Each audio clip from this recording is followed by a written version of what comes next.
Sudah dikasih Tuhan. Halo. Selamat berjumpa kembali di Shalom. program kelas belajar kita pada malam hari ini.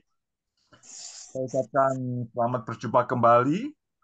Demikian juga buat Bapak Ibu Saudara yang baru bergabung. Saya sampaikan selamat datang, selamat bergabung, selamat belajar bersama-sama dengan kami di kelas kami, kelas aktif melayani. Baik Bapak Ibu, sesuai dengan apa yang telah disampaikan beberapa waktu lalu dan malam hari ini kita akan kembali dengan satu materi yaitu psikologi pelayanan. Nah, untuk itu baik sebelum kita memulai kelas kita pada malam hari ini, kita akan masuk dalam doa. Ya, mohon dengan hormat Bapak Sakaria Listio dari Kediri, pimpin kita di dalam doa. Pak Sakaria Listio. Haleluya, haleluya. Berapa sikila palapa ya sendera siapa. Bapak surgawi, kami ucap syukur pada malam ini, hari Selasa ya Tuhan. Kami berterima kasih padamu ya Bapak. Kami bisa ikut Zoom di tempat ini karena kasih karuniamu Bapak. Bapak, di dalam nama Yesus kami akan belajar kebenaran firman-Mu di tempat kuliah. Kami melayani Bapak. Kami percaya pada malam ini Tuhan kami serahkan ke dalam tangan kasih-Mu. Dari awal, pertengahan, sampai akhirnya ke dalam tangan kasih-Mu Tuhan. Tuhanlah sendiri yang akan beracara di tempat Zoom ini ya Bapak. Dan kami percaya Tuhan, dan tolong juga Tuhan internet, jaringan-jaringan Tuhan. Kami percaya tidak ada gangguan apa-apa ya Tuhan. Lancar Tuhan. Dan terima kasih Bapak, kami percaya Tuhan yang akan menyampaikan kebenaran firman-Mu. Kau urapi, Kau berkati Bapak, biar kami bisa belajar dengan lancar menerima kebenaran firman-Mu. Terima kasih Bapak, semuanya kami serahkan ke dalam tangan kasih-Mu. Dalam nama Yesus kami siap belajar. Haleluya. Amin. Amin. Sekali lagi saya sampaikan salam, selamat malam, selamat kita bersama-sama akan memasuki, kita akan belajar bersama-sama apa itu psikologi pelayanan. Nah, kita tidak lama-lama, saya juga saya sampaikan pada Pak Timotius yang ada bersama-sama kita, Bapak Timotius Widodo, dan juga pada malam hari ini kita akan bersama-sama belajar tentang psikologi pelayanan yang akan disampaikan oleh hambanya Bapak Bambang Hari Wahyudi MTH. Kepada hambanya Bapak Bambang, kami persilahkan untuk kita akan segera memulai pelajaran malam hari ini.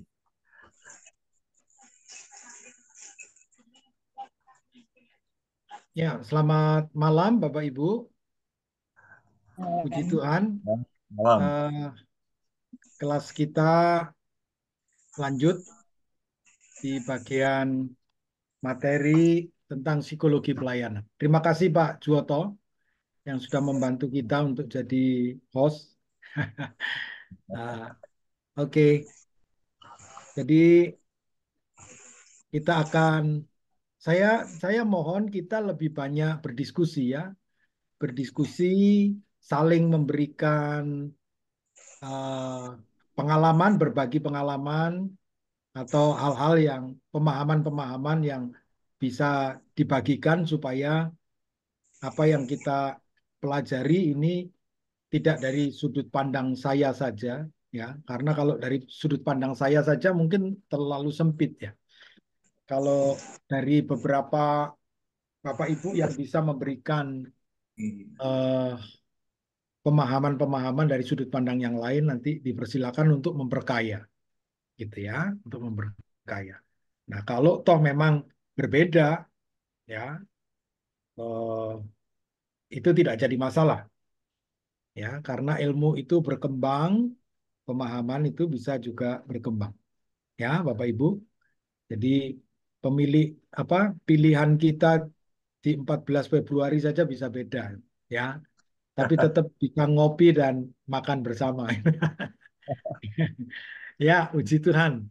Mari, saya pikir jangan terlalu serius, ya. Kita bisa bersama-sama membahas tentang psikologi pelayanan.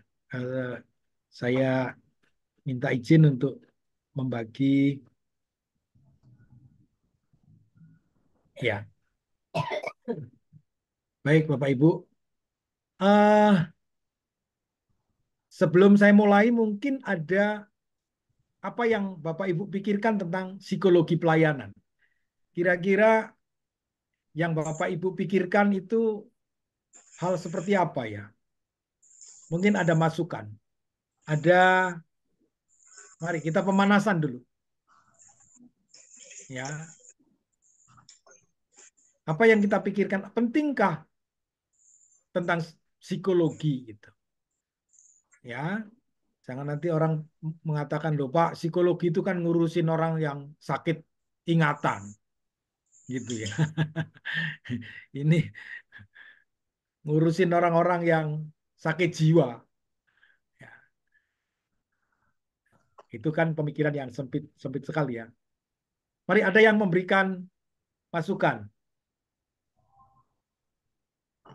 Apa yang terpikir tentang psikologi pelayanan? Ada yang memberikan tanggapan?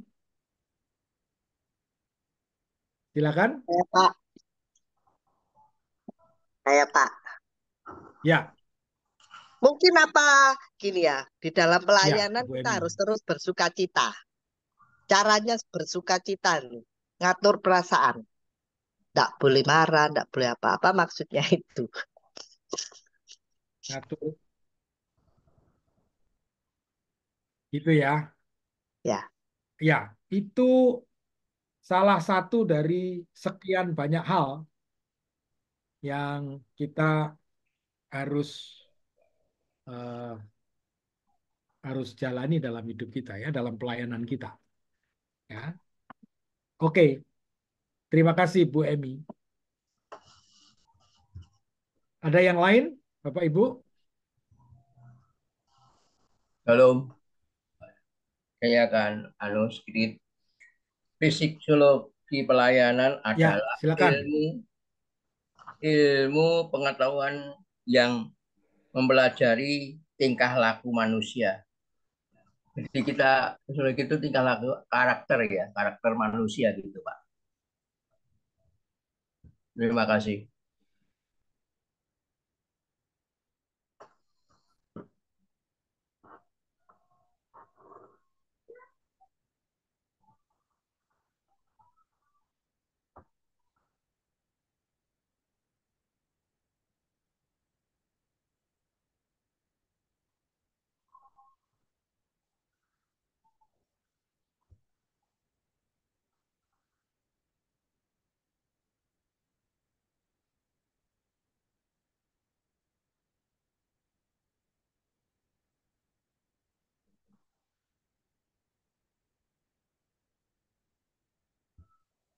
Ya, halo.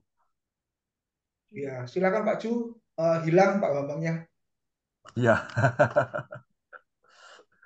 Jadi kalau disebut tentang psikologi pelayanan, mungkin yang ada di gambaran saya kok hal-hal yang terkait dengan kondisi kejiwaan atau perilaku atau juga kepribadian dari para pelaku pelayanan atau dari para pelayan atau dari hamba-hamba Tuhan.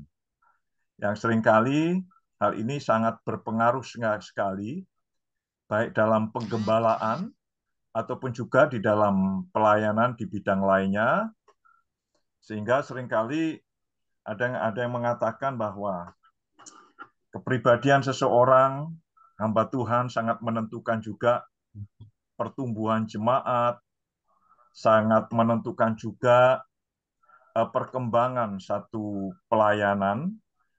Ya, jadi dalam hal ini singkat katanya adalah hal-hal yang terkait dengan kepribadian seorang hamba Tuhan. Ya kurang lebih seperti itu, Pak. Terima kasih. Ya, terima kasih Pak Juwoto. Sorry, Ya, saya ketendang tadi sinyalnya. Yang Pak Zakaria tadi juga saya enggak bisa dengar. Oke, masih ada yang lain?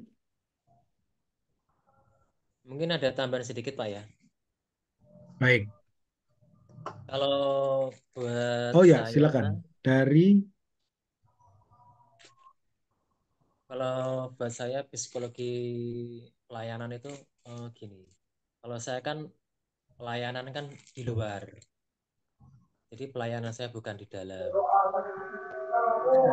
Kalau pelayanan di luar itu mungkin kita kalau psikologinya lebih ke mental.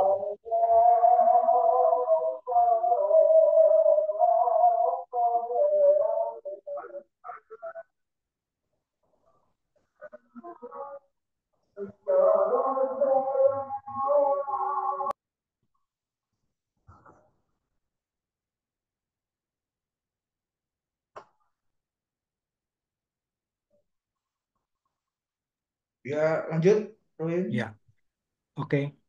Saya minta maaf nih.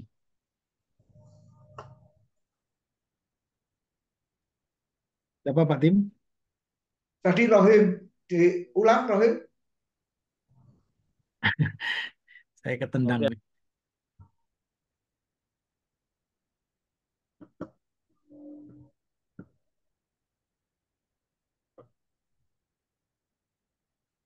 Cuacanya jelek ya.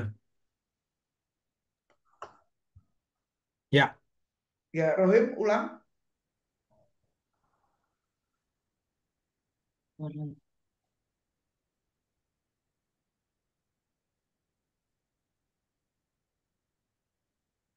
Masih mute ya, itu. Nggak ada suara. Jelas nggak Pak? Jelas nggak? Jelas ya? Sekarang. Tadi masih mute. Oh. Ya, silakan, silakan. Oke, oke, oke, oke. Kalau gini Pak, kalau saya menurut saya psikologi pelayanan itu ini, kalau saya itu kan pelayanan kan lebih banyak kan di luar, bukan di dalam. Jadi kalau di luar itu kan tantangannya kan pasti lebih banyak daripada tantangan di dalam. Pelayanan saya kan di luar, jadi ketemu sama orang yang belum percaya sama Tuhan. Jadi kalau psikologis pelayanan buat saya itu mungkin untuk mental mental kita ini aja. Seperti yang Tuhan Yesus ajarkan, kita itu siap ditolak, bukan untuk siap diterima. Bagi orang yang belum percaya, Pak ya. Jadi kita harus siap untuk ditolak, bukan untuk siap untuk diterima. Mungkin itu aja, Pak. Terima kasih.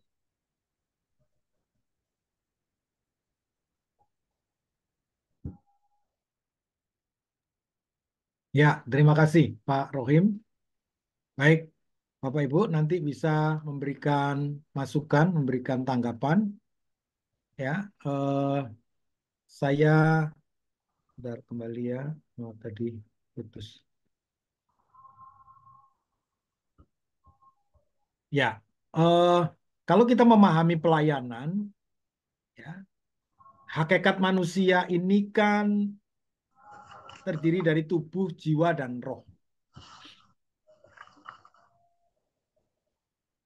Jadi hakikat manusia itu tidak bisa hanya tubuh saja, ya, lalu kemudian tanpa jiwa, tanpa roh, atau rohnya saja tanpa jiwa, tanpa tubuh, atau jiwanya saja tanpa tubuh, tanpa roh. Ya, ini kalau kita memahaminya secara trikotomi ya. Kalau pemahaman tentang manusia ini ada dua ekstrim, ada yang dikotomi, ada yang trikotomi gitu ya. Kalau trikotomi dia bilang tubuh, jiwa, dan roh. Tapi ada yang memahami hanya dikotomi saja, yaitu tubuh fana, ya, tubuh jasmani dan tubuh rohani, hanya itu saja. Nah, saya saya sebenarnya dari awal saya tidak mau pusing dengan jiwa sebenarnya. Dari awal itu karena ketidaktahuan saya itu saya tidak mau pusing, susah mau ngomong jiwa itu di mana, tubuh fana dan tubuh yang tidak fana, tubuh jasmani dan tubuh rohani. Sudah beres itu saja yang harusnya dipikirkan, tidak usah sulit-sulit. Nah, tetapi ada kata-kata jiwa dan roh ini yang sering dipakai bergantian itu oleh Alkitab ya. Nah, tetapi lebih untuk mengerti sebenarnya jiwa ini posisinya seperti apa. Ya, karena psikologi ini nanti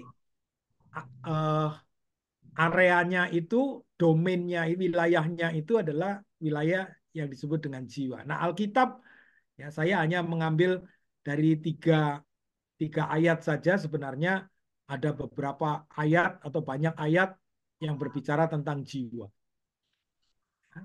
Nah, dari Ibrani pasal 4 ayat 12 itu dikatakan, sebab firman Allah hidup dan kuat dan lebih tajam daripada pedang bermata dua manapun. Ia menusuk amat dalam sampai memisahkan jiwa dan roh, sendi-sendi dan sumsum. Ia sanggup membedakan pertimbangan dan pikiran hati kita. Kemudian di 1 Tesalonika pasal 5 ayat 25 mengatakan, semoga Allah damai sejahtera menguduskan kamu seluruhnya, dan semoga roh, jiwa, dan tubuhmu terpelihara sempurna.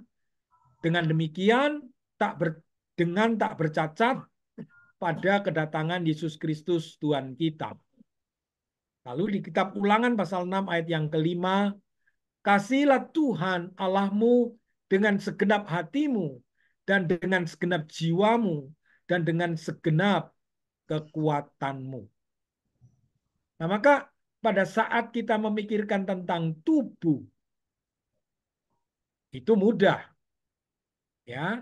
Nah, kemudian melangkah kepada roh, ya, itu mungkin tidak mudah, tetapi lebih bisa dibedakan antara tubuh dan roh.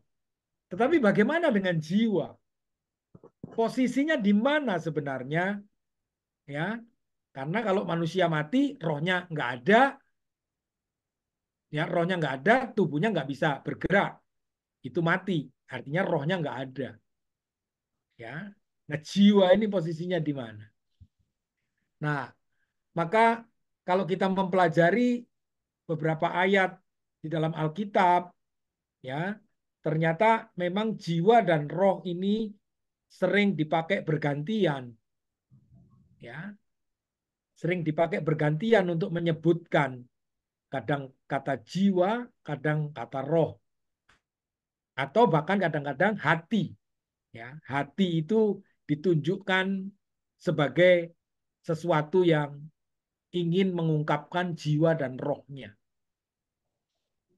Nah, maka di dalam kehidupan pelayanan kita, ya, pelayanan tubuh, ya, pelayanan roh, ya kemarin yang sudah disampaikan oleh Pak Tim, bagaimana pelayanan roh, ya, selain pelayanan pendamaian dan pelayanan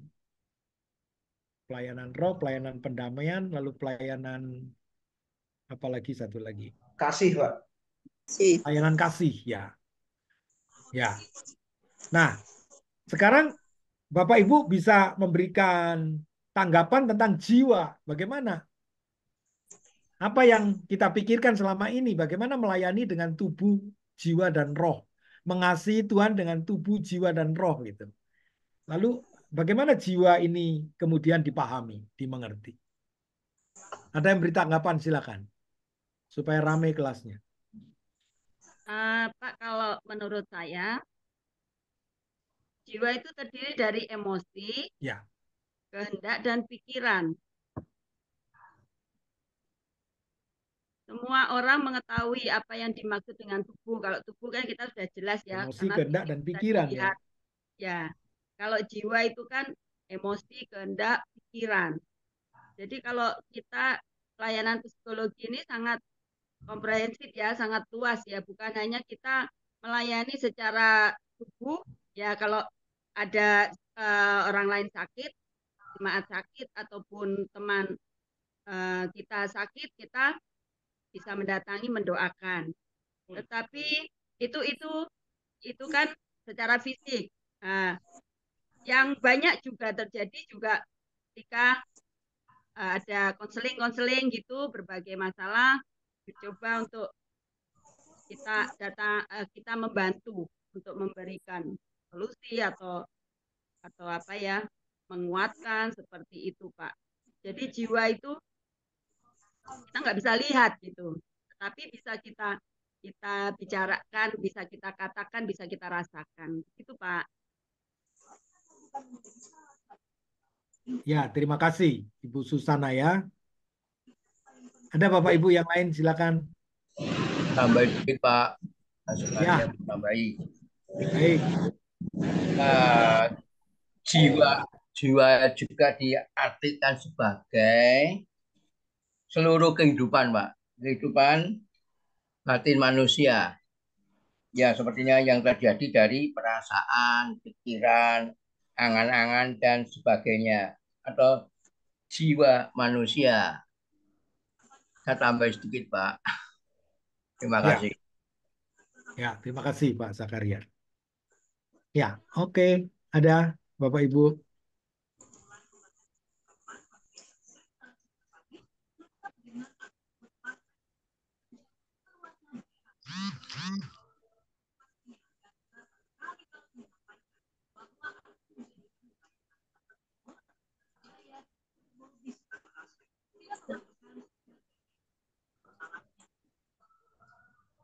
Baik.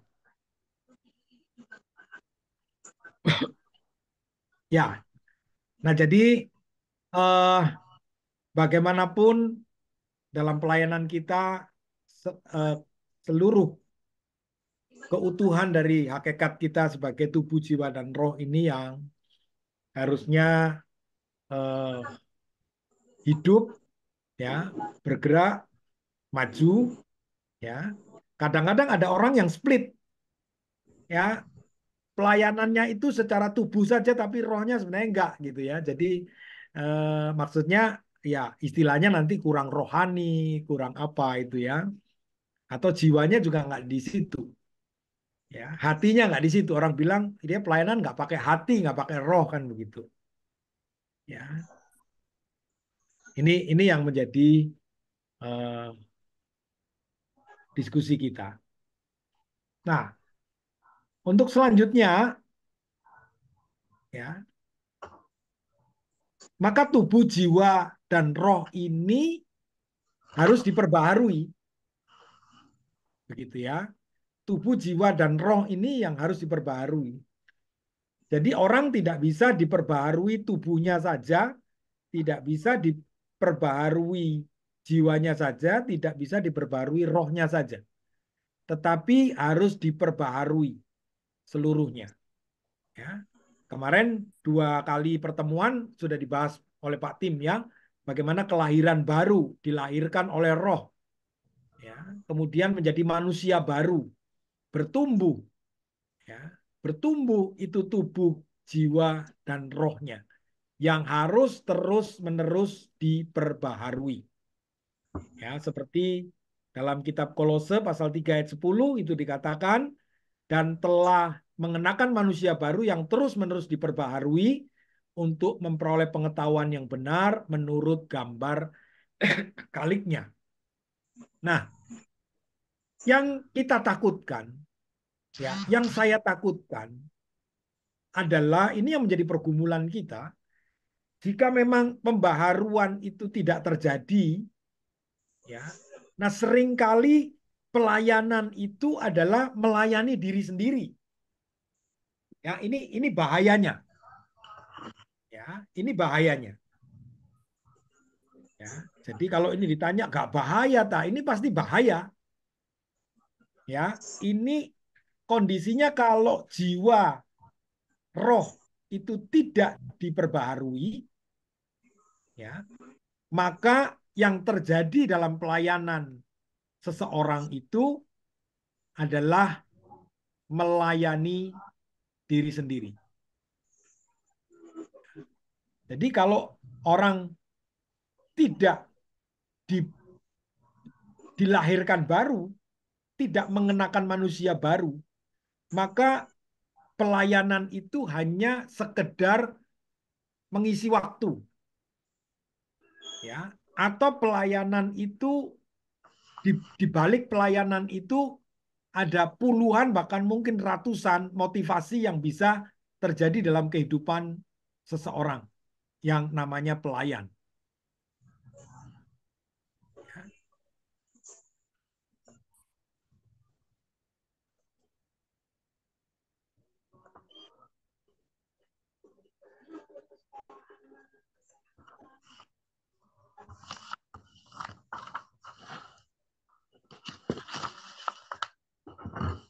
Ya, jadi pelayanan bisa hanya karena menyalurkan hobi, itu seperti yang dikatakan itu ya, menyalurkan hobi.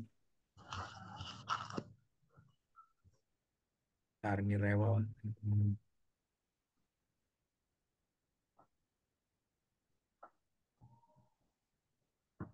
Nah ya Bapak Ibu. Ya, jadi ini yang terjadi di dalam pelayanan dan berbagai macam problem yang terjadi dalam pelayanan, maka ada yang namanya kepahitan, namanya pelayanan itu ngambek, pelayanan itu kemudian macam-macam yang terjadi, ya. Karena sebenarnya dia tidak melayani Tuhan, ya, dia tidak melayani sesamanya, pada hakikatnya sebenarnya melayani diri sendiri. Ini problem yang terjadi kenapa? Karena memang tidak mengalami kehidupan yang diperbaharui. Ya, jadi tubuh, jiwa, dan rohnya. Begitu. Ya. Maka akibatnya saya simpulkan bahwa dia melayani iya. Masih tetap melayani iya. Tapi satu waktu pada saat dirinya tidak terlayani, ya, dia akan komplit. Dia akan mutung. Ya. Demikian juga ya, kalau orang belum diperbarui, maka sebenarnya dia bukan datang untuk melayani, tapi datang untuk dilayani. Jadi ini berbalik dengan apa yang sebenarnya Tuhan Yesus minta.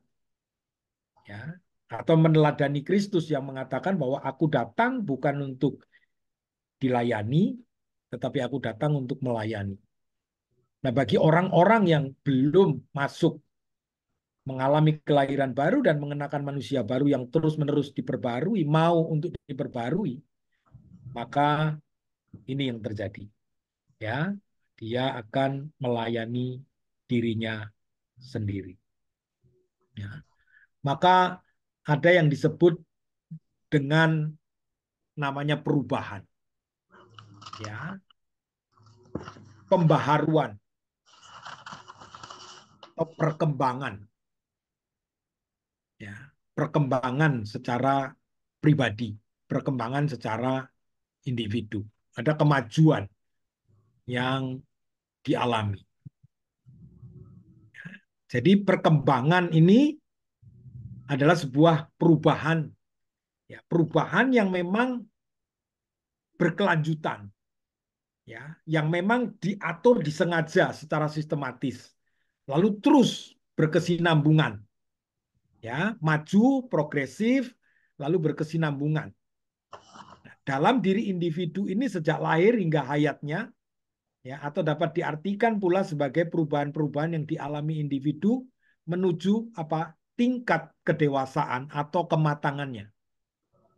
Ya, jadi tingkat kedewasaan ini diperlukan oleh seorang pelayan, gitu ya. Ada yang berubah.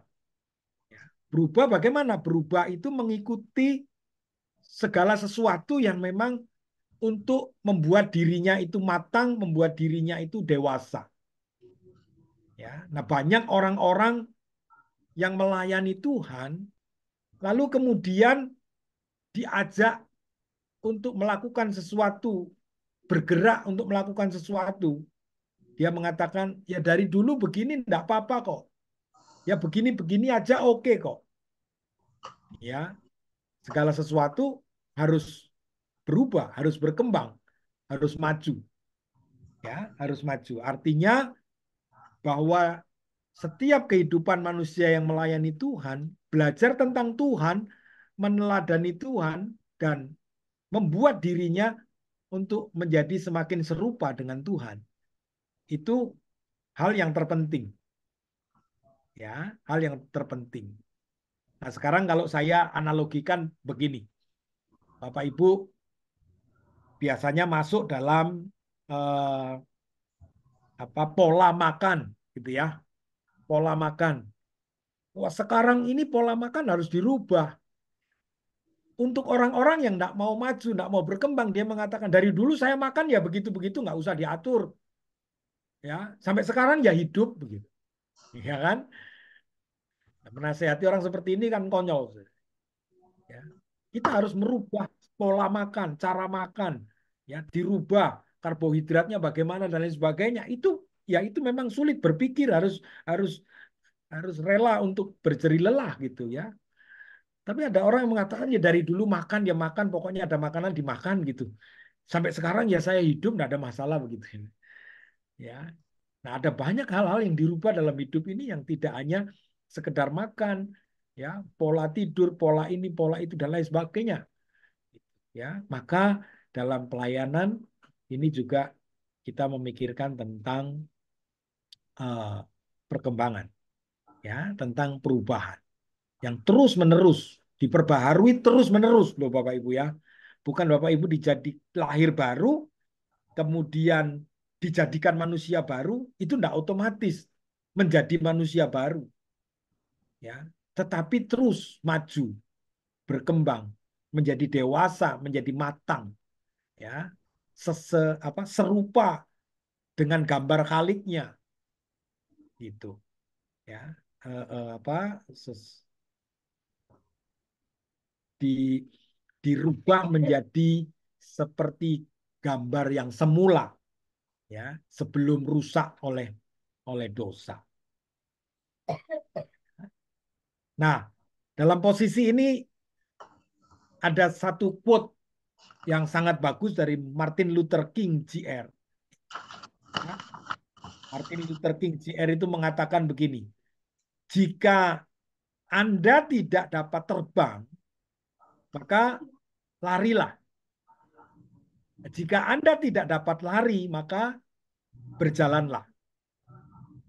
Jika Anda tidak dapat berjalan, maka merangkaklah. Ya. Tetapi apapun yang Anda kerjakan, ya, yang pasti Anda itu harus terus bergerak untuk maju. Ya, entah maju itu dengan terbang, entah maju itu dengan berjalan, entah maju itu dengan koprol gitu ya. Bahasa orang Surabaya bilang koprol, yang geludung. Ya, apapun yang kita kerjakan, yang penting itu ada satu langkah, ya, moving forward. Ada perubahan untuk maju. Ini yang dikatakan oleh Martin Luther King Jr. Ya, baik. Mungkin di sini dulu sebelum masuk ke pemahaman psikologi selanjutnya. Kalau memang ada yang mau nambahkan, ada yang mau sharing, saya persilakan. Saya serahkan Pak Juwoto. Ya, puji Tuhan, luar biasa ini. Bapak Ibu mungkin ada yang punya pengalaman dalam pelayanan berkaitan dengan ini, atau mungkin ada pertanyaan-pertanyaan, mumpung kita bersama-sama belajar ini, monggo, saya persilakan untuk disampaikan, supaya kita juga boleh belajar bersama-sama. Silakan ada Bapak Ibu. Nah, ini tadi ada Ibu Eni, Bapak Rudi, Bapak Rohib, Ibu Susana, Ibu Yudhistia. Kami persilakan, atau mungkin ada yang lain. Mari Bapak silakan. Bapak Ibu sekalian, monggo silakan.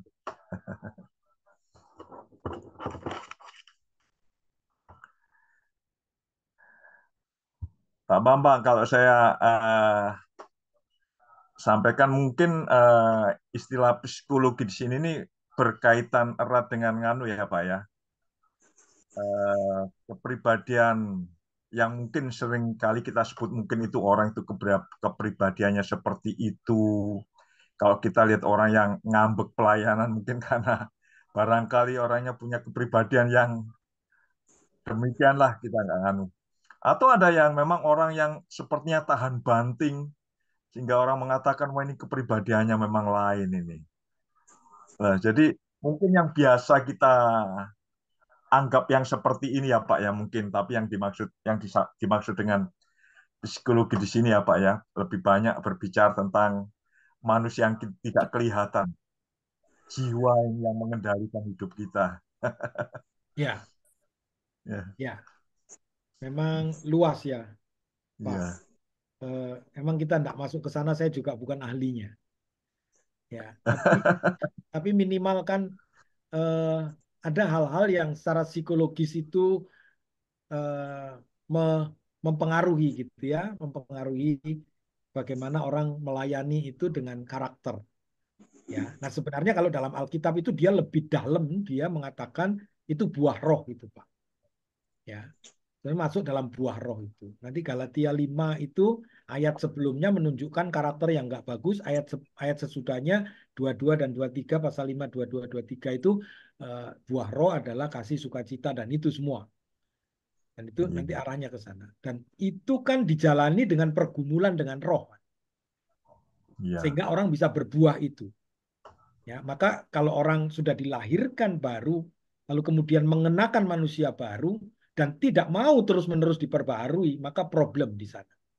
Ya, problem di sana. Sehingga pelayanan itu hanya sekedar ya memang mengisi waktu, bisa menyalurkan hobi, bisa karena ya daripada gerejanya sepi, ayo dewangi rek jen rame gitu. Dan lain sebagainya. Sehingga motivasinya itu bukan kasih, sukacita, damai sejahtera tadi itu.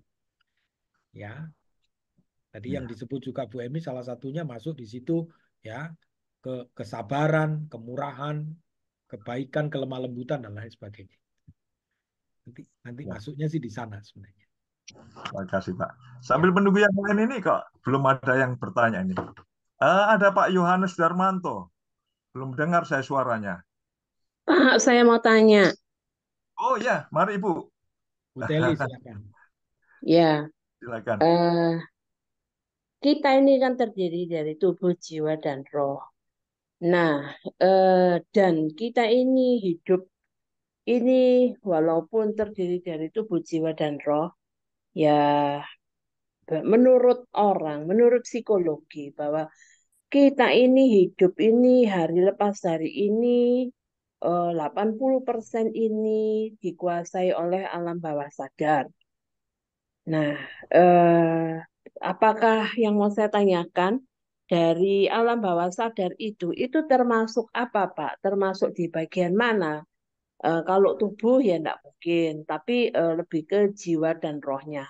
Nah, terus kalau misal itu masing-masing orang kan alam bawah sadar itu ada yang baik, ada yang bagus. Nah, itu kalau mau mengurangi yang buruknya itu bagaimana? Kan katanya kan kalau orang yang apa kehidupannya itu buruk atau ya suka maki-maki atau apa kan itu dipengaruhi oleh ya lingkungan. Nah, lingkungan itu kan otomatis kan masuk di alam bawah sadar.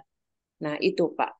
Maksud saya jadi kita ini bagaimana berapa persen yang harus kita hidupi dari mungkin di jiwa dan roh ya. Kalau tubuh ya jelas-jelas ya enggak lah. Kita kelihatan ya selama kita hidup ya belum meninggal ya tubuh ya aman-aman sehat-sehat kan gitu. Itu Pak, terima kasih.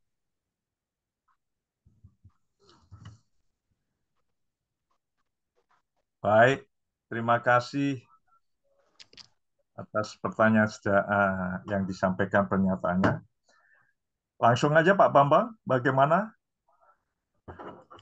Iya, ini pertanyaan berat. Ini yang jawab harus ahli psikologi ini. Iya, iya. Oke. Eh, tapi yang kita coba kulit-kulitnya saja ya. Jadi sebenarnya begini. Alam bawah sadar itu tetap adalah merupakan satu rekaman ya. Satu rekaman yang diperoleh anak ya anak baru lahir itu merekam sesuatu, ya merekam sesuatu. Jadi rekaman itu yang dialami bertahun-tahun sehingga sampai dia mungkin remaja, ya atau sampai dewasa atau sampai tua, itu kemudian muncul kembali, ya muncul dalam alam bawah sadar. Itu kan kalau kita belajar tentang apa conscious itu ya, unconscious sama conscious gitu. Jadi ada sesuatu yang disadari, ada sesuatu yang tidak disadari. Nah itu kemudian bisa muncul. Nah tadi Bu Teli mengatakan tidak ada hubungannya dengan tubuh. Saya kira roh, tubuh dan jiwa ini selalu berkaitan. Jadi di mana tempat letak merekam, ya itu di dalam otak kita bagian mana. Itu kalau kita membedah otak itu ada otak depan, ada otak belakang, ada yang namanya apa frontal cortex, ada namanya apa untuk ini dan lain sebagainya. Dan di situ ya.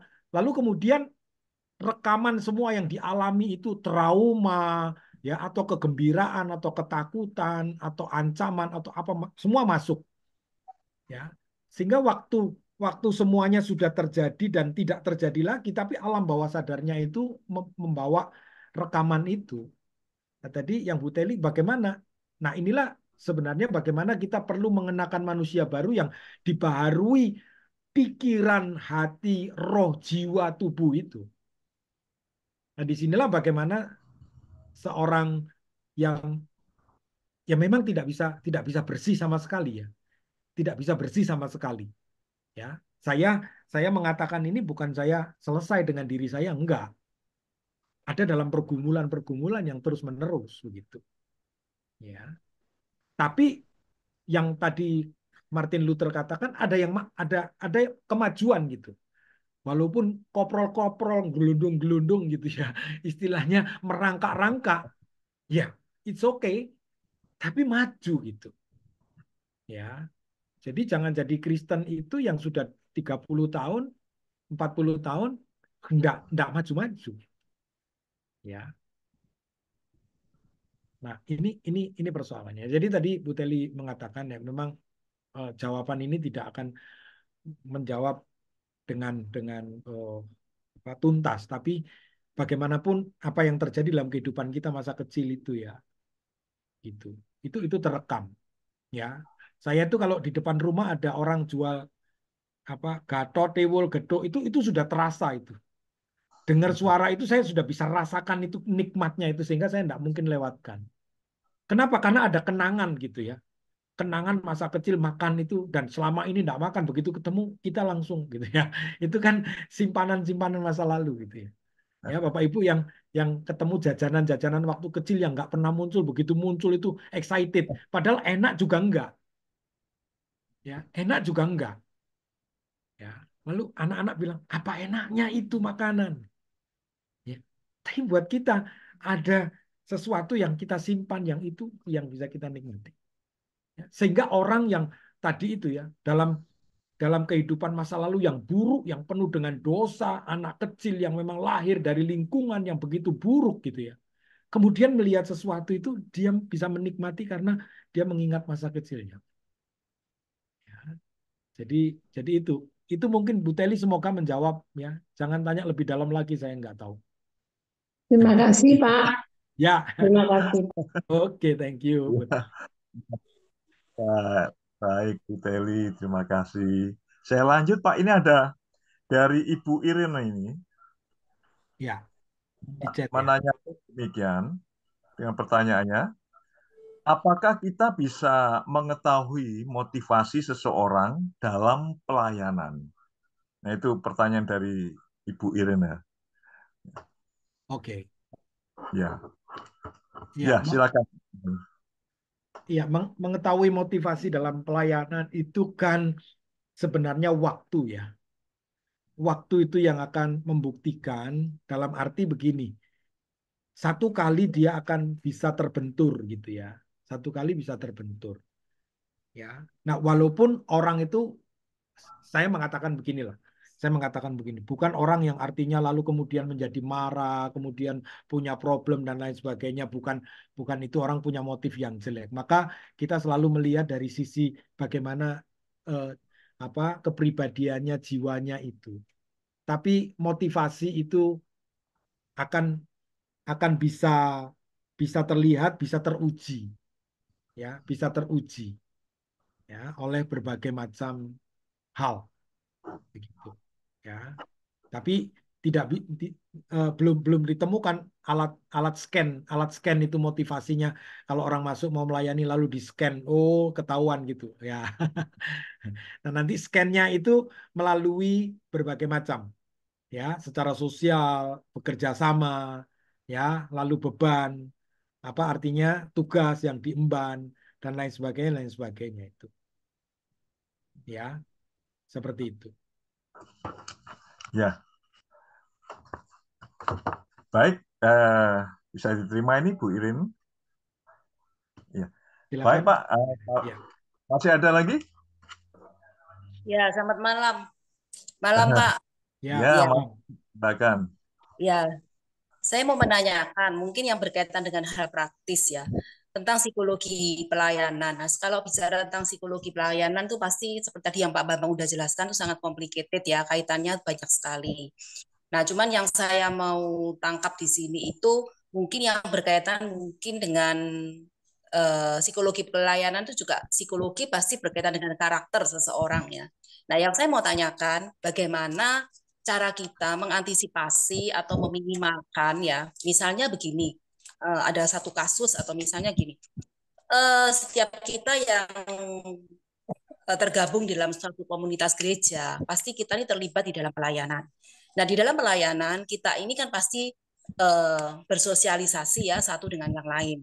Nah, tentunya setiap kita yang bersosialisasi itu pasti tidak mungkin ada kecocokan kan satu dengan yang lain. Bisa ada gesekan atau mungkin ada sesuatu yang mungkin sempat berselisih gitu loh ya.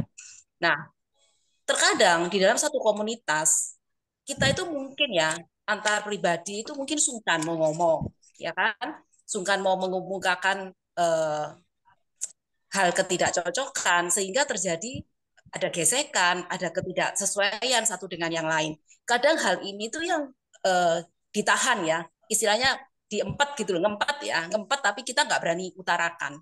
Nah, bagaimana ini kaitannya dengan perjalanan pelayanan kita di dalam gereja? Nah, bagi saya tentunya hal ini adalah salah satu dari psikologis pelayanan ya, membuat kita ini yang mungkin berapi-api di dalam pelayanan mungkin bisa menjadi semangatnya menjadi mundur gitu loh. Nah, mungkin ini yang kadang bisa terjadi gitu loh. Nah, maksud saya bagaimana cara kita meminimalkan atau mungkin mengantisipasi hal seperti ini. Itu yang mau saya tanyakan. Makasih, Pak. Ya, ya. Oke. Langsung ya, Pak Jwoto ya. Ya, silakan Pak, langsung aja Pak. Iya. Iya. Ini pertanyaan juga berat. Ya, pertanyaan juga berat. Tapi begini sebenarnya, nanti kalau masuk ke bagian materi yang tentang konseling, tentang itu semua ya. Nah, sebenarnya begini, eh, yang perlu diobati itu sebenarnya yang sakit, ya kan? Yang perlu diobati itu yang sakit. Nah, jadi sebenarnya begini, ini kalau praktis dan secara teknis ya, begini umpamanya, ada suami istri, ya, kemudian istrinya itu komplain terus gitu ya tentang suaminya, komplain terus gitu, komplain terus. Itu kalau dalam psikologi atau konseling, sebenarnya di konseling suaminya atau istrinya? Yang perlu di konseling suaminya atau istrinya? Istrinya, Pak. Istrinya, istrinya. Karena sebenarnya dia tidak bisa menerima ini gitu. Suaminya itu tidak merasa apa-apa, gitu. Ya, suaminya tidak merasa apa-apa. Jadi sekali lagi, memang dalam pelayanan ini kan posisi yang membingungkan ya. Yang membingungkan dalam arti begini loh. Kalau profesi itu jelas, Kalau profesi itu jelas Bapak Ibu yang kerja di kantor gitu kan ya. Dia punya kedudukan, punya job. Nah, sebenarnya dalam pelayanan itu juga punya job. Ya, ini bagiannya sudah dikapling-kapling gitu ya. Kamu ini komisi apa, komisi apa, komisi apa. Ya. Cuman kemudian kita tidak bisa membatasi orang yang komisinya itu komisi yang apa itu ya namanya? Atau yang di luar komisi dan lain sebagainya lah kemudian itu masuk-masuk gitu. Masuk-masuk. Ya. Nah, hal-hal seperti ini yang perlu dipertimbangkan nanti ada namanya psikologi organisasi, nanti ada psikologi macam-macam tuh ya kalau kita. Nah, untuk mempersingkat jadi yang ditanyakan Bu Yena ya memang kita kita ini dulu apa itu masalahnya itu kita batasi dulu. Masalahnya ini sebenarnya sejauh mana ya. Lalu dalam gereja itu kan ada struktur. Ya, kita coba struktur organisasi yang jelas. Jadi siapa yang bertanggung jawab di situ? Ya. Jadi kadang-kadang kita ini termakan ini apa istilahnya zaman sekarang itu baper gitu ya. Kita itu baper gitu ya. Jadi kalau memang fix dalam arti ini adalah wewenangnya ini tanggung jawabnya ini yang berhak adalah ini gitu. Ya. Cuman yang kita hadapi di gereja itu seringkali ya, seringkali itu overlap. Ya, overlap itu tumpang tindih yang sebenarnya enggak bukan wewenangnya, bukan urusannya, bukan ini ikut bicara, ikut gini, ikut mempengaruhi. Nah, ini yang kemudian menjadi itu. Ya. Ya, nanti kalau ditegesi nanti bisa ribut juga. Ya, tapi mau enggak mau, bagaimana ini mendewasakan hal-hal yang seperti ini gitu. Ya. Nanti ini menarik sih. Ya, gitu. Oke.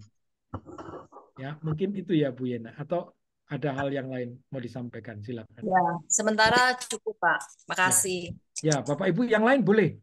Ya, yang lebih pengalaman, saya persilahkan. Saya, Pak. Ya, silakan Bu Yudhistia. Ya, bukan mau tanya, nanti berat Pak Bambang. Oh Saya iya, mau sampaikan begini. ya, Nah, jujur saja sebelumnya kita atau saya tidak tahu atau tidak terpikir untuk psikologis pelayanan. Tapi dari penjelasan tadi ini, saya melihat ya, bukan saya terlalu baik, bukan. Tadi Pak Bambang juga bilang tidak terlalu baik ya Pak. Jadi ya, saya Bambang ini, saya bantu Pak Bambang. Jadi saya lihatnya apa yang sudah terlaksana sehari-harinya itu banyak pelayanan yang di luar apa tadi psikologi ya, di luar nalar jiwa. Jadi asal aja mengerjakan melayani tapi yang tidak terarah, tidak kebenaran yang betul, ya banyak fokus pada diri sendiri ya, dengan tadi contoh-contoh mudah ngambek atau mudah berselisih dengan sesama. Banyak yang terlihat dari sehari-harinya.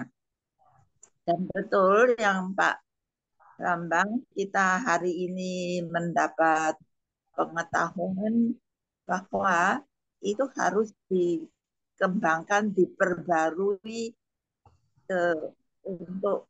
untuk melayani cara yang benar, yang lebih lebih benar lah, tidak asal-asal ya. Tapi memang selama ini kita tidak hitungkan psikologisnya, kita cuma ya saya melayani gitu. Jadi tingkat kedewasaan melayani memang dari pemberian pengajaran malam ini kita lebih tahu, banyak tahu, dan harapannya agar semakin banyak yang melayani dengan kelengkapan yang benar gitu loh. Jadi saya menyampaikan adanya diskusi atau pemberian pelajaran yang kelihatan temanya sederhana, tapi disitulah kelihatan banyak sekali kekurangan kita. Jadi adanya program dari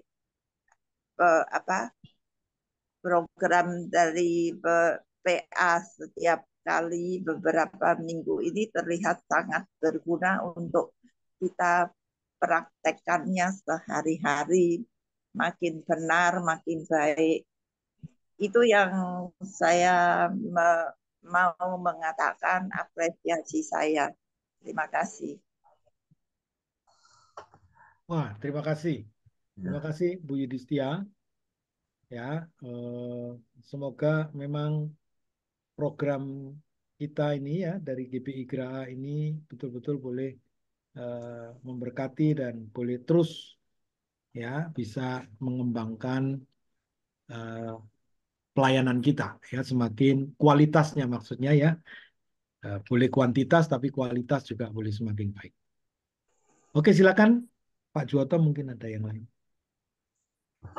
Baik, Bapak Ibu, masih diberikan kesempatan, barangkali satu lagi lah, ada yang mau disampaikan, boleh. Kalau tidak ada, nanti Pak Bambang langsung lanjutkan aja untuk materi berikutnya. Ada Bapak Ibu? Tidak ada atau belum ya? Ya, baik, kalau nggak ada, saya kembalikan pada Pak Bambang untuk bisa dilanjutkan materi berikutnya, Pak. Ya. Ya, baik. Terima kasih Pak Juwoto. Bapak Ibu, kita memikirkan sebenarnya kenapa saya ambil materi tentang psikologi pelayanan itu, karena sebenarnya kita sedang melayani manusia. Ya. Kita sedang melayani manusia. Melayani Tuhan memang, tapi melalui manusia. Dalam kehidupan kita melayaninya itu kepada manusia.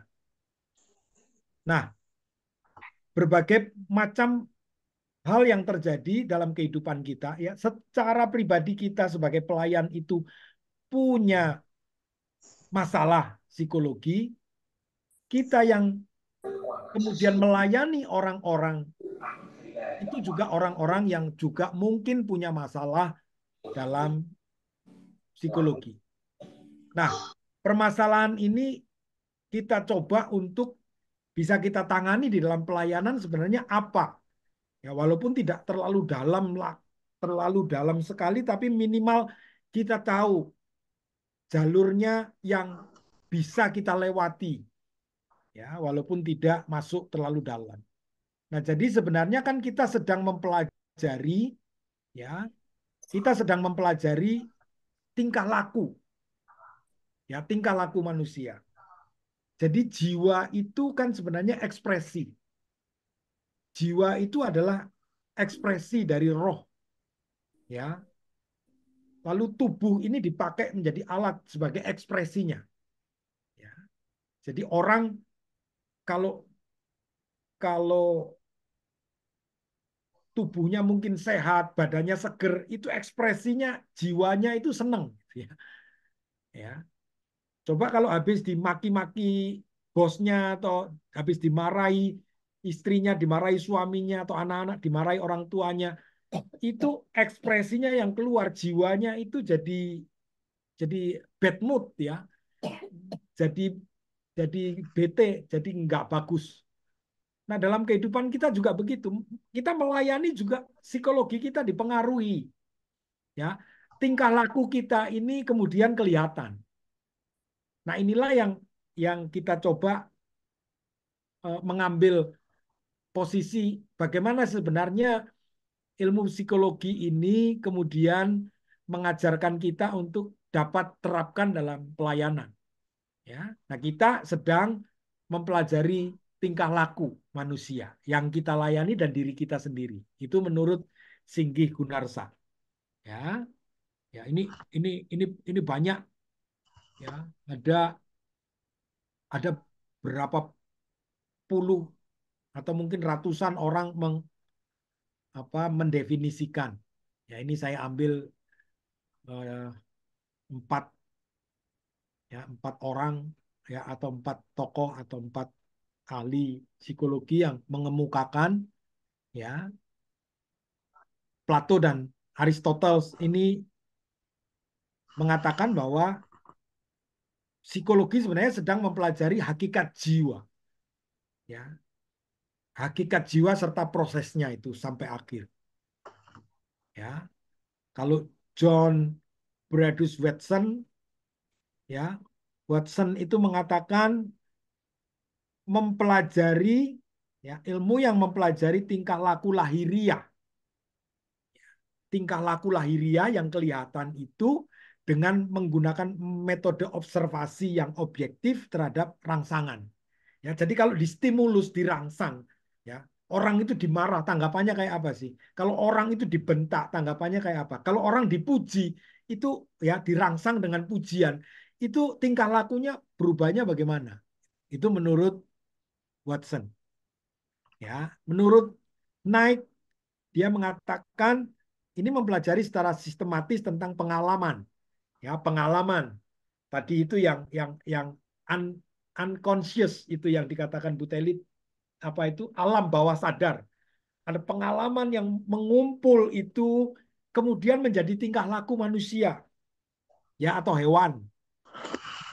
Ibu kalau lihat hewan, saya pernah melihat, ya, ada apa itu namanya, singa atau harimau itu yang dipelihara, ya, dipelihara sekian tahun, ya, mungkin 1 tahun atau 1,5 tahun atau 2 tahun, setelah itu dilepas, ya, kemudian setelah dilepas itu, ya, dia punya insting, ya, untuk mengenali siapa yang merawat dia dari kecil.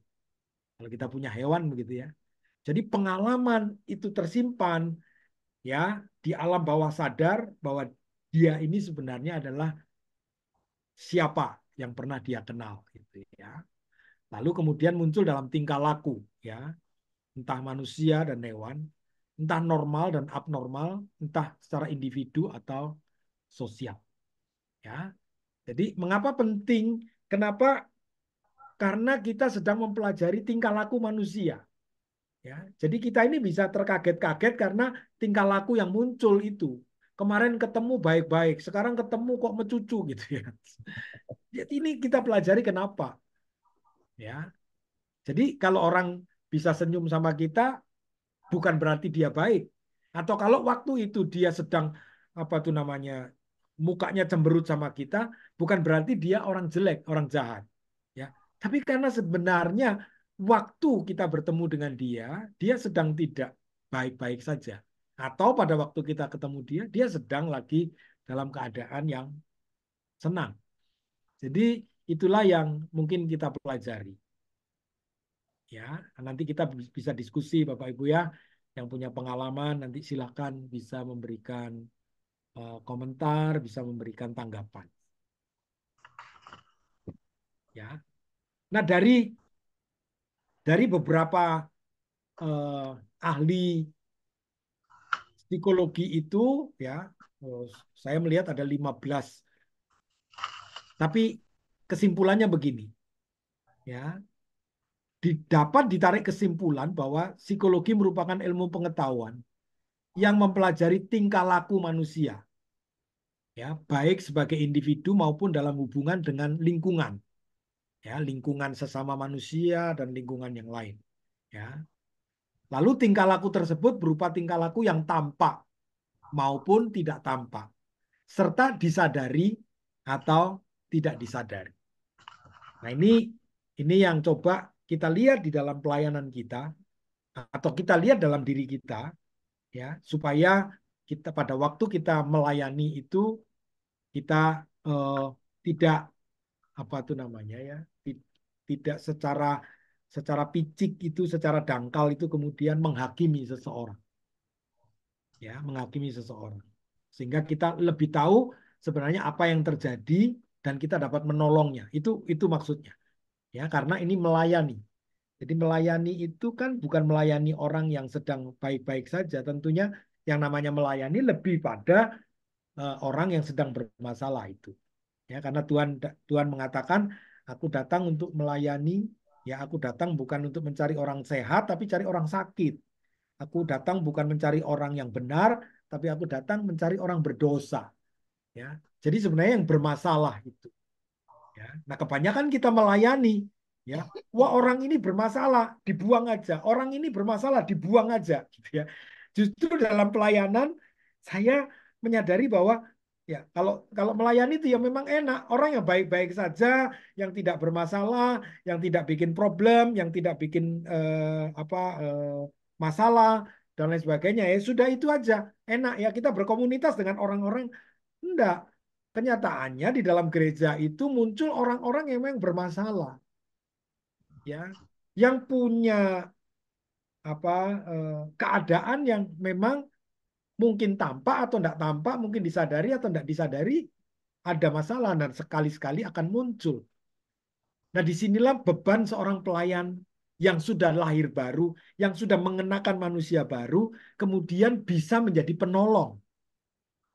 Ya, sekali lagi poinnya adalah bagaimana kita kalau tidak hidup dalam manusia yang baru, yang terus-menerus diperbarui. Bagaimana kita bisa memperbarui orang lain, bisa menolong orang lain. Sedangkan pelayan itu posisinya adalah orang yang sangat butuh ditolong dan dilayani. Itu ironisnya yang terjadi. Ya, Bapak Ibu. Jadi inilah yang perlu kita pikirkan. Ya, baik. Nah, seorang yang bernama Immanuel Kant itu kemudian berpendapat bahwa lingkup psikologi itu bisa kita lihat dalam 3 bagian. Ya, tadi 3 bagian yang disebutkan tadi tentang emosi itu ya, bagaimana kehendak pikiran gitu ya, itu kan menyangkut pribadi. Ya, pribadi itu kehendak, pikiran dan perasaan. Ya, jadi Kant menyebutkan 3 poin itu yaitu kognisi, emosi, dan konasi. Ya, kognisi ini berkaitan dengan bagaimana orang berpikir, bagaimana orang memahami sesuatu dengan cara berpikir. Ini pun orang berbeda-beda.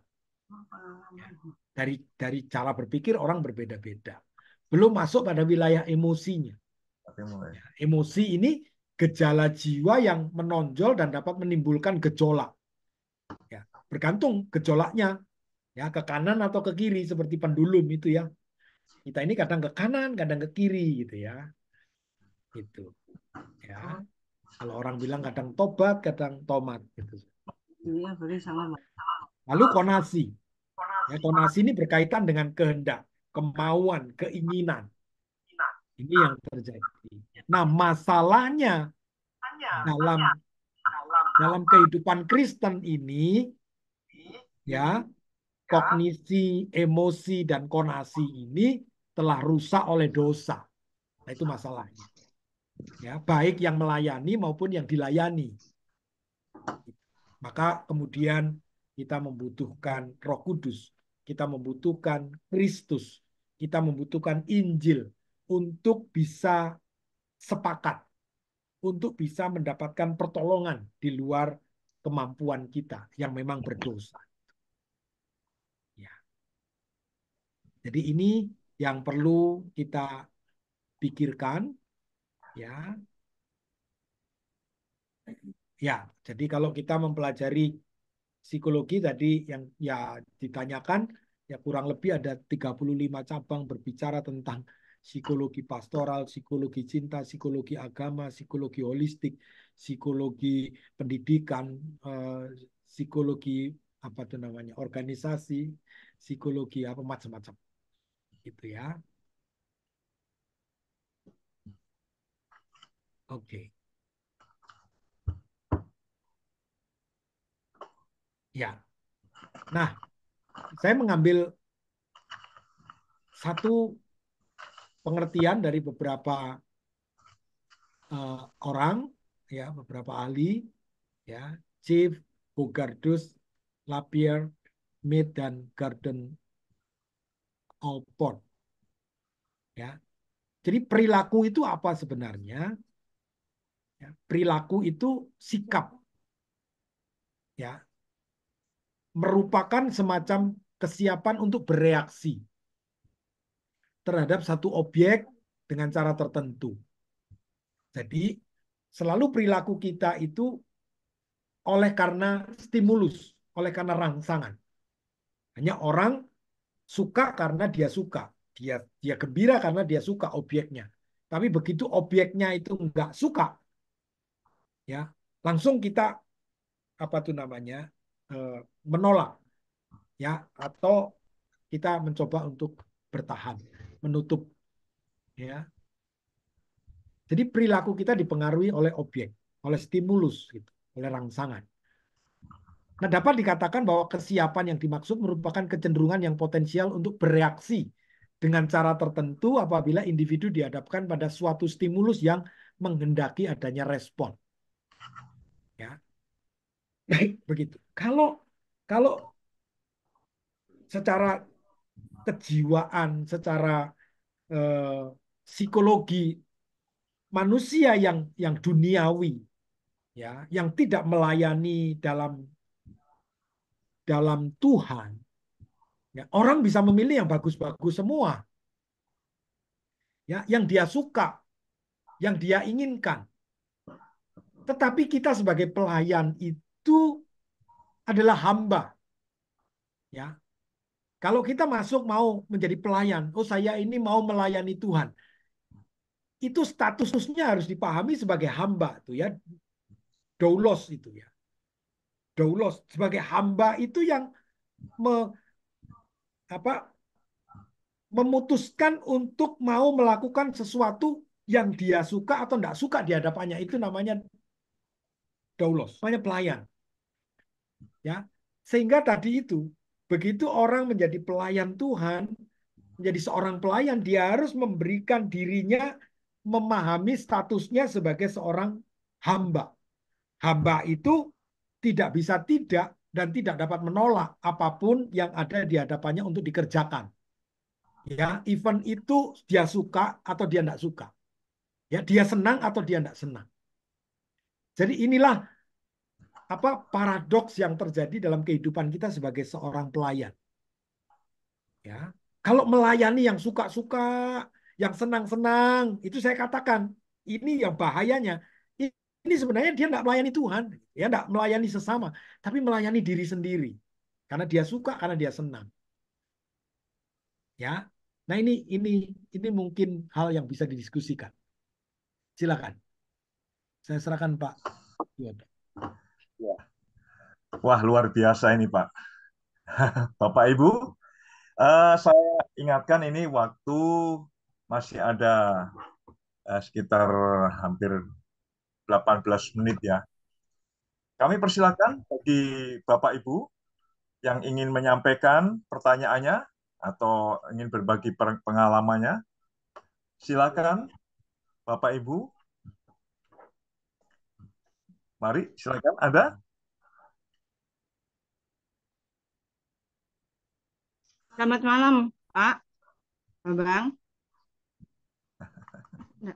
Ya, malam. Bentar, Pak. Bentar.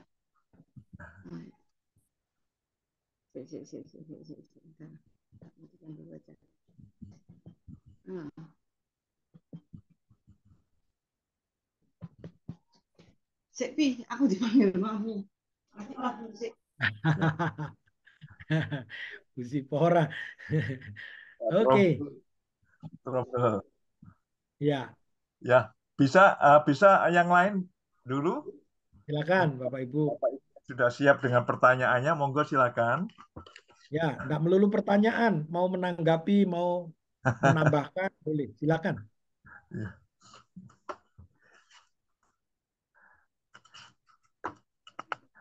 Tadi sudah sampai pada aplikasinya ini Pak ya. kalau saya perhatikan tadi saya pada praktek dalam pelayanannya ini berkenaan dengan psikologi pelayanannya ini. Iya, sedikit-sedikit, Pak. Iya. Sebenarnya aplikasi yang lebih nyata itu diskusi itu lebih nyata nanti. Terusnya. Ya. Mari silakan. Bapak Ibu. Halo. Gimana, Ndak? Ndak ada? Ibu Yudhistia mau tanya lagi kah? Mau. Tadi, Baik. iya Pak, saya Pak. Tadi berkaitan dengan kita perlu Roh Kudus, Kristus, Injil untuk pertolongan karena kita sendiri tidak mampu, kita kan berdosa dan banyak kelirunya kalau kita tidak mohon pimpinan Roh Kudus. Jadi Roh Kudus mimpin dan mengawal pada kita. Saya maksudnya mau lebih jelasnya urutannya kita akan minta Roh Kudus pimpin atau kita buka hati dulu, Roh Kudus membuka hati kita, atau urutannya bagaimana sampai kasih karunia Tuhan berikan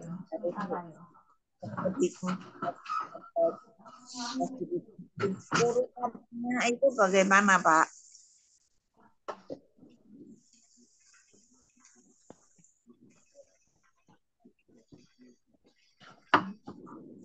Ya. Langsung ya, Pak Juwoto ya. Pertanyaan Bu Yudhistia. Ya. Pak Juwoto kok enggak kedengaran suaranya?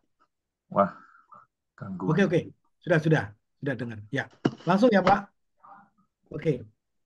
Jadi Bu Yudhistia menanyakan sebenarnya karya Roh Kudus itu urutannya gimana begitu ya dalam hidup kita ya? Ya, dari awal sampai Roh yang pimpin. Iya. Jadi sebenarnya kan dari awal yang disampaikan Pak Tim itu kan tentang kelahiran baru ya, Bu Yudhistia ya. Tentang kelahiran baru itu kan kita ini lahir karena Roh Kudus gitu. Jadi dilahirkan oleh Roh Kudus. Nah, dalam perjalanan hidup kita itu ayat-ayat Alkitab mengatakan ya, saya ambil dari apa yang dikatakan oleh Paulus, dia mengatakan hendaklah dirimu memberikan dirimu untuk dipimpin oleh Roh Kudus. Ya, memberikan diri untuk dipimpin oleh Roh Kudus. Jadi yang dikatakan Bu Yudhistia itu membuka hati untuk rela dipimpin begitu. Karena memang Roh Kudus itu tidak maksa. Ya, walaupun dia berkuasa, dia berdaulat, ya, posisinya Roh Kudus itu kan memimpin, menginsafkan, ya. Itu yang di dalam kitab Injil Yohanes itu ya. Dia mengingatkan, dia menginsafkan itu. Jadi kalau manusia masih tetap mau menolak dan menjalani kehidupannya sendiri, Roh Kudus juga tidak memaksa. Jadi bagaimana kita membuka hati, menyerah untuk dipimpin oleh Roh Kudus itu. Nah, itu satu satu pergumulan atau satu ya dalam kehidupan rohani yang perlu terus dipergumulkan itu ya. Jadi seperti itu Bu Yudhistia ya. Nanti bicara tentang kehendak Tuhan. Jadi kehendak Tuhan yang bisa ditolak manusia, ada poinnya kehendak Tuhan yang tidak bisa ditolak, yang berdaulat gitu ya. Itu juga berbeda. Ya, mau buka hatinya itu Pak, mau buka hati itu kita yang mau buka hati atau Roh Kudus yang bukakan hati. Kita kan tidak bisa. Iya, iya, iya. Ya. Itu berjalan dua-dua ya, Bu Yudhistia. Roh Kudus itu kan menginsafkan. Roh Kudus itu kan mengingatkan. Sehingga apa yang sudah dikerjakan oleh Roh Kudus itu untuk mengingatkan kita, ya, supaya kita kembali, ya, berjalan balik gitulah. Kalau istilahnya orang salah itu berjalan balik gitu. Lalu kemudian menyadari itu. Ya, itu semua karena kasih karunia Tuhan ya yang diberikan dalam hidup kita. Tapi ada sisi manusianya yang juga harus mau melangkah begitu kan. Harus mau melangkah. Ya, Ya, terima kasih Pak. baik, baik. Ya, Silakan baik. Bapak Ibu yang lain bisa membantu saya untuk bisa lebih jelas. Mari Bapak Ibu. Ini banyak pendeta, banyak hamba-hamba Tuhan ini. Nanya, Pak. Saya mau nanya, Pak.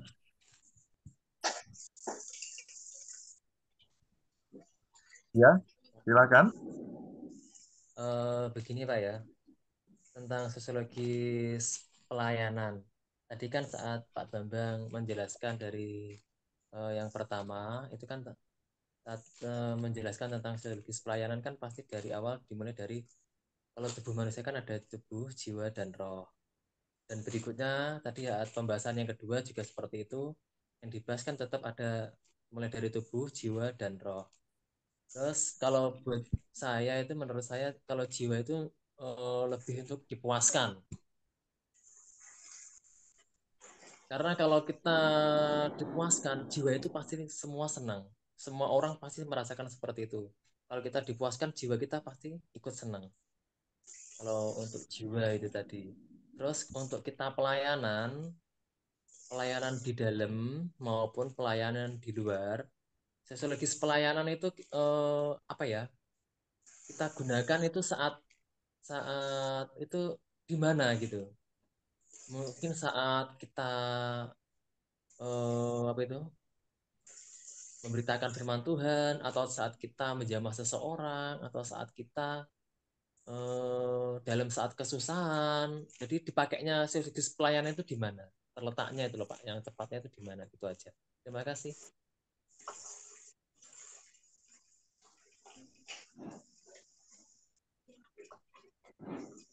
Ya. Oke, saya jawab ya, Pak Joto ya.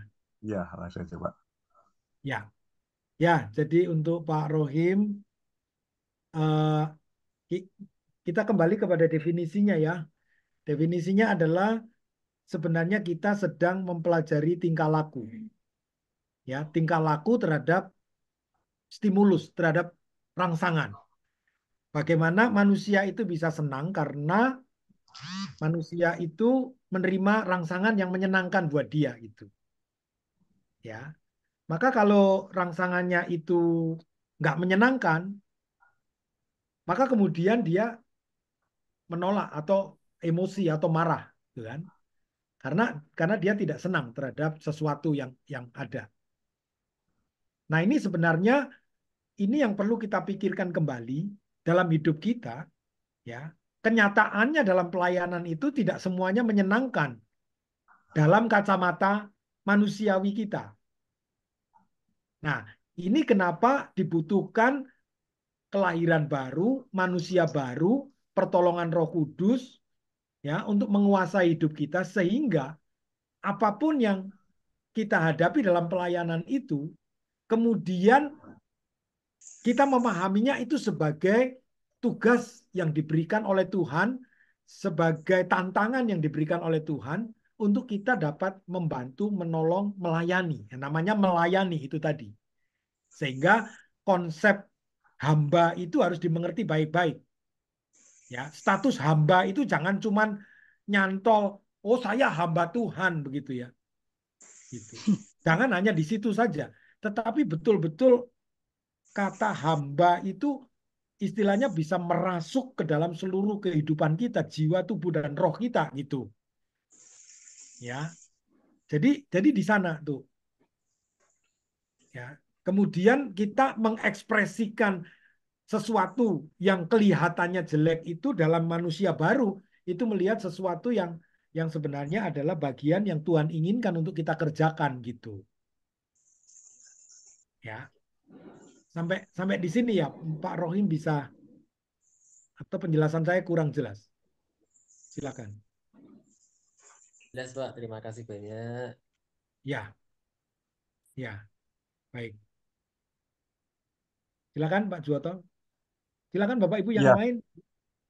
Masih ada waktu. saya ingatkan waktunya sudah hampir mepet, tinggal 5 menit lagi. Ya, mungkin kalau ada pertanyaan singkat saja, atau kalau tidak nanti bisa disambung di pertemuan berikutnya.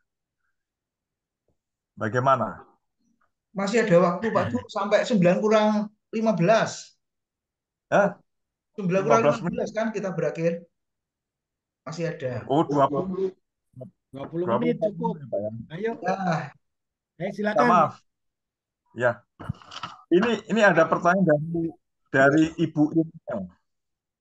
Ibu Irene, bagaimana agar kita tahu Tuhan mau pelayanan apa?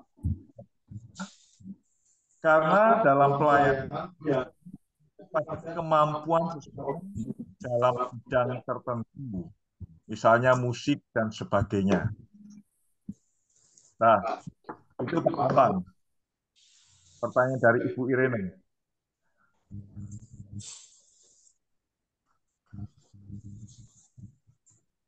Ya, ya saya kira kan pelayanan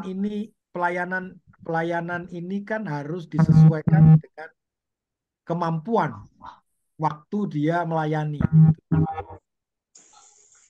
Jadi disesuaikan dengan kemampuan. Jadi kalau ditanyakan bagaimana orang bernyanyi lalu tidak tahu nada gitu ya. Ya. Makanya kan kita mengatakan begini ya. Dalam kelas ini kan sebenarnya ini diwajibkan untuk yang melayani gitu. Ya. Nah, diskusinya kan kemudian nah kalau diwajibkan berarti kalau tidak hadir kan tidak boleh melayani kalau diwajibkan kan itu konsekuensinya ya. Ya. Nah, tapi kemudian saya berpikir ya sudah bukan kita kompromi tapi kan dalam diskusi kita dengan semua pelayan Tuhan yang ada di gereja itulah kemudian mengatakan ya ini kan saya mengatakan ini kan hukum keterlanjuran itu ya. Nah, sudah terlanjur melayani itu bagaimana? Nah, tapi dihimbau supaya dalam pelayanan itu bisa maju gitu. Ya, maju. Ya, orang harus mengupayakan untuk bisa punya kompetensi, punya kemampuan dalam pelayanan. Ya, jadi sebenarnya kan di dalam apa ya kalau kita mau bikin tes karunia gitu ya bisa buat isian tes karunianya di mana itu ada ya. Tapi yang lain saya mengatakan begini, Anda melayani saja, melayani mana ya. Kalau belum bisa masuk di satu divisi, di satu komisi, melayani. Coba di mana-mana melayani. Bagian ini, bagian ini, bagian ini, bagian ini gitu ya. Lalu Anda bisa merasa, oh kemampuan saya itu di sini gitu ya. Baru itu bisa tahu. Ya kemampuan saya itu ternyata di sini gitu. Nah kalau orang nggak tahu nada, nggak tahu solmisasi atau suaranya fals, ya memang nggak bisa memaksakan diri untuk nyanyi gitu ya. Nggak bisa memaksakan diri. Ya, karena ini bukan persoalan Anda itu dari hati, ya, ya kan yang penting hatinya Pak. Ya kalau gitu nyanyi dari hati saja, gitu. Nggak usah maju ke depan, nggak usah pakai mic gitu. Saya kira itu lebih memuliakan Tuhan. Kalau Anda nggak punya suara bagus atau suara fals, lalu kemudian Anda nyanyi, ya yang penting dari hati, lalu keluar suara saudara fals, gitu kan? Ya. Itu kita yang punya urapan hilang gara-gara dengar suara Anda gitu. Begitu ya. Jadi memang jangan ya. Jadi menurut saya begini ya, Irin ya.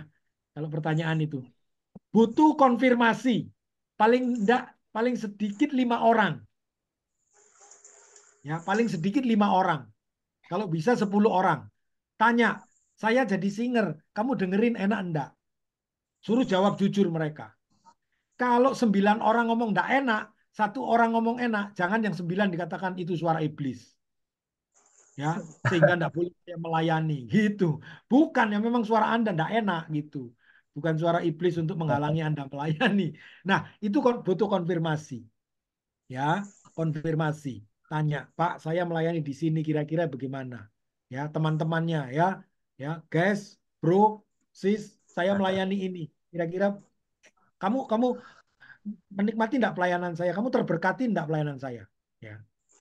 Kalau ada yang ngomong, mendingan kamu nyanyi di bawah aja, jangan di atas. Itu kan warning. Ya, itu kan warning. Mungkin Anda harus memperbaiki, belajar lebih lagi, atau ada di bidang yang lain. Nah, mungkin begitu ya. Oke, silakan yang lain mungkin bisa memberikan tanggapan. Mari perlu mencoba banyak hal. Iya. Ya, perlu mencoba banyak hal sehingga saya ini kompetensi saya di mana supaya memang yang tadi itu ya tidak membuat orang lain syak tapi boleh menjadi berkat gitu kira-kira. Oke, silakan Pak Juwoto. Luar biasa. Luar biasa ini. Sudah menjawab ya, Bu? Ya, ini masih ada waktu, ada kesempatan.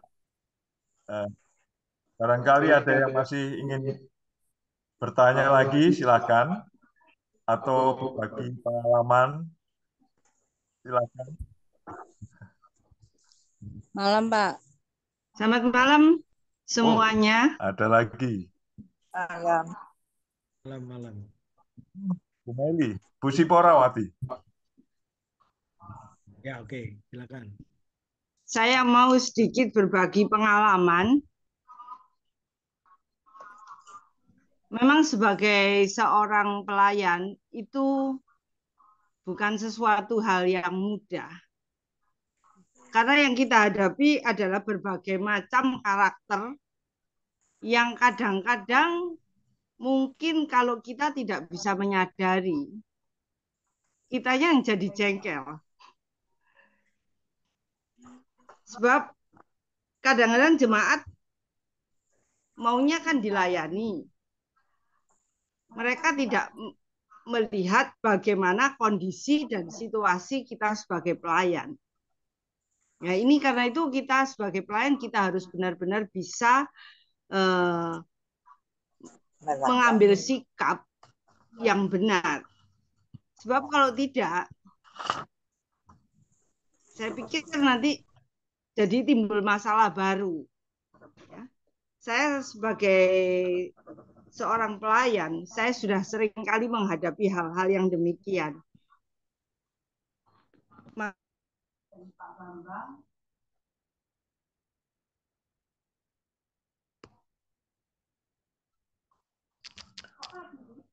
Iya, oh iya mati. Terlempar.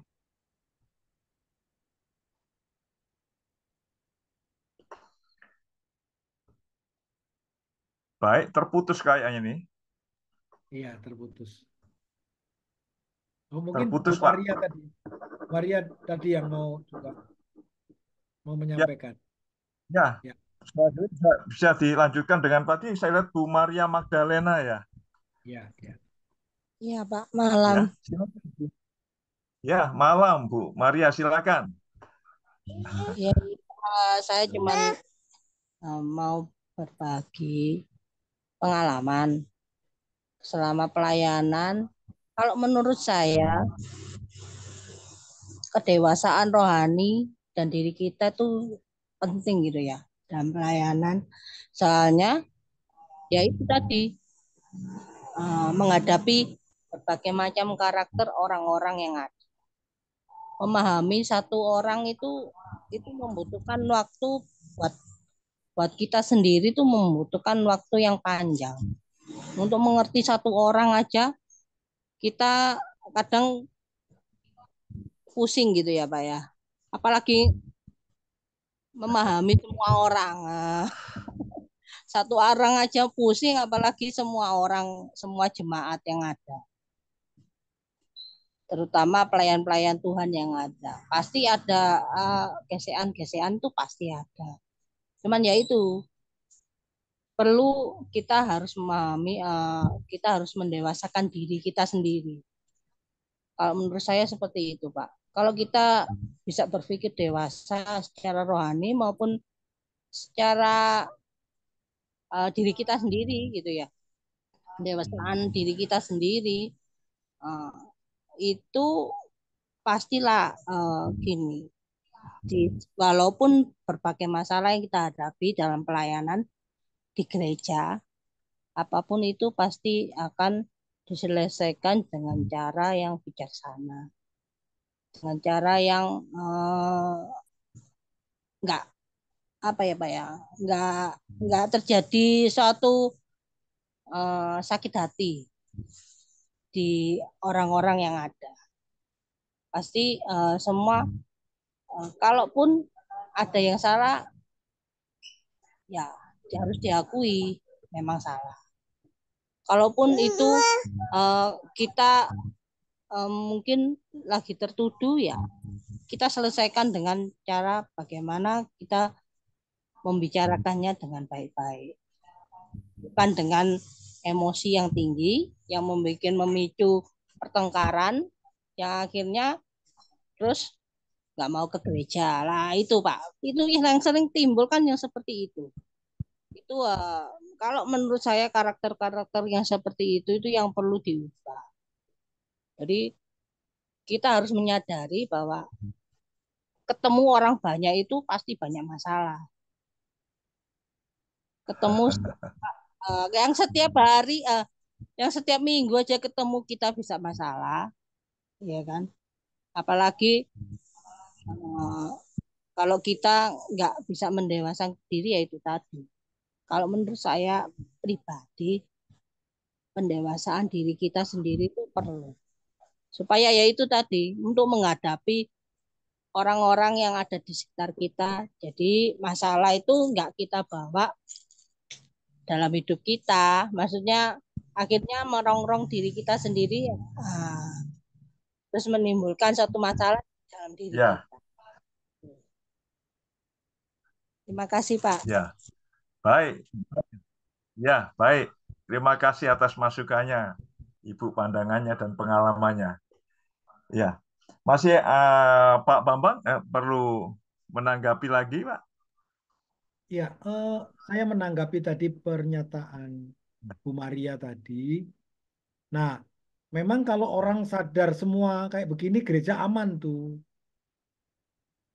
Nah, persoalannya kita belajar psikologi pelayanan ini, kita tidak menghadapi orang yang semuanya begitu kan.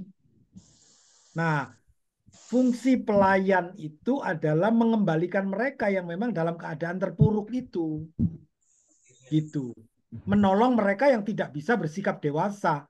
Kita harus menolong mereka ya untuk membantu mereka untuk menjadi dewasa. Nah, itu maksudnya domainnya wilayahnya di sana. Jadi kita tidak bisa, loh kamu itu jadi orang ya dewasa gitu. Tidak selesai. Maka kita perlu tuntun mereka, kita melayani mereka untuk menjadi dewasa. Nah, itu poinnya sebenarnya.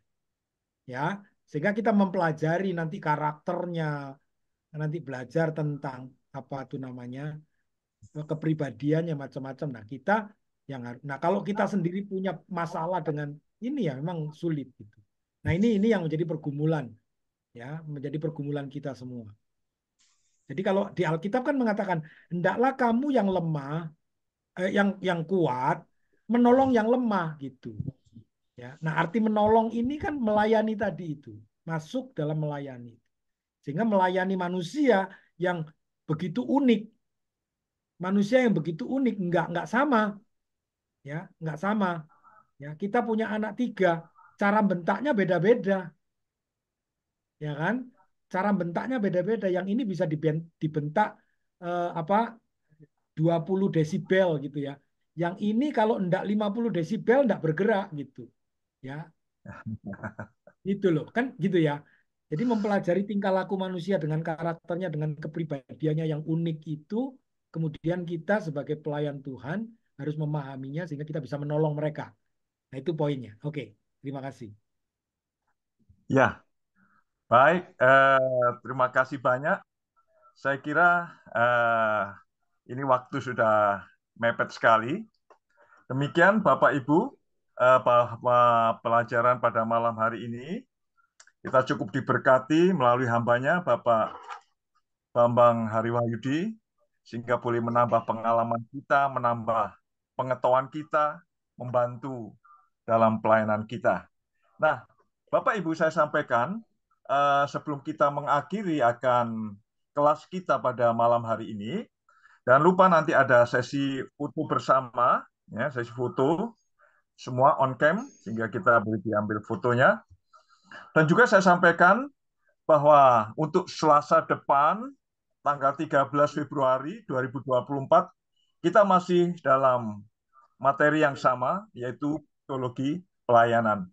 Yang malam hari ini ingin bertanya belum kesampaian, nanti bisa disambung lagi untuk ditanyakan pada minggu depan. Ya, baik, kita akan foto dulu. Terima kasih banyak pada hambanya, Bapak Bambang Hariwahyudi yang sudah memberkati kita sekalian pada malam hari ini. Terima kasih pada semua Bapak Ibu yang sudah mengikuti mata pelajaran pada malam hari ini. Baik, saya persilakan kita ambil foto. Silakan operator.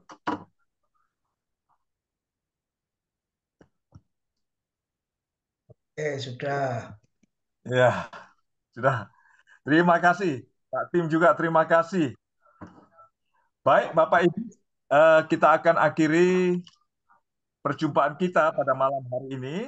Saya minta dengan hormat Ibu Yena untuk pimpin kita di dalam doa. Ibu Ya. Yena, Ya. silakan Yena pimpin kita dalam doa. Mari kita sama-sama kita tutup di dalam doa. Bapa di dalam surga yang kami sembah di dalam nama Tuhan Yesus, malam hari ini kami bersyukur ya Tuhan oleh karena anugerah dan kemurahan Tuhan, kami boleh belajar bersama di dalam sesi psikologis pelayanan. Kami bersyukur setiap kami terberkati malam hari ini. Kami juga berdoa untuk Pak Bambang dan Pak Tim sebagai gembala kami, kiranya Tuhan terus menambahkan hikmat sehingga beliau boleh semakin lagi mengajar kami dengan hikmat yang daripada Tuhan. Dan kami percaya di kelas-kelas yang akan datang, Tuhan tetap mempertemukan kami semua dengan materi pelajaran yang lebih mendalam lagi, sehingga kami semua sungguh boleh semakin bertumbuh di dalam pengenalan kami akan Engkau, dan secara khusus di dalam pengembangan pelayanan kami. Terima kasih ya Tuhan, memberkati juga Pak Juwato yang sudah menolong kami malam hari ini. Kiranya setiap kami terberkati dan sebentar kami akan berpisah satu dengan yang lain. Tuhan tetap menjalin kami dengan tali kasih Tuhan, sehingga minggu depan kami boleh dipertemukan kembali di dalam kelas kami. Terima kasih ya Tuhan, terpujilah Engkau, hanya di dalam nama Yesus kami berdoa dan bersyukur. Amin.